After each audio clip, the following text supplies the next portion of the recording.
झाड कोसळल्याची घटना घडलेली आहे। सिद्धिविनायक मंदिराच्या मागच्या बाजूला असलेलं झाड कोसळलेलं आहे आणि झाड कोसळल्याने रुग्णवाहिकेचं नुकसान झालेलं आहे। तर एक महिला जखमी झाल्याची देखील माहिती समोर आलेली आहे। पाऊस पडतोय आणि याच ठिकाणी हे झाड पडलंय।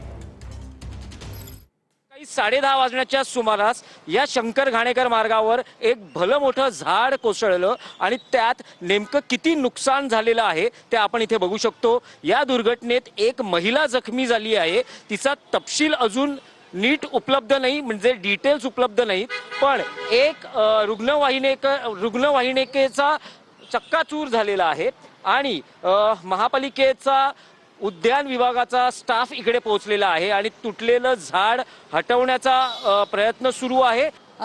थोडासा असा आवाज आला आणि जोरात असं करकन आवाज आला। मला वाटलं फांदी पडली म्हणून आम्ही बाहेर बघायला आलो। तोपर्यंत पूर्ण झाड कोसळून पडलं।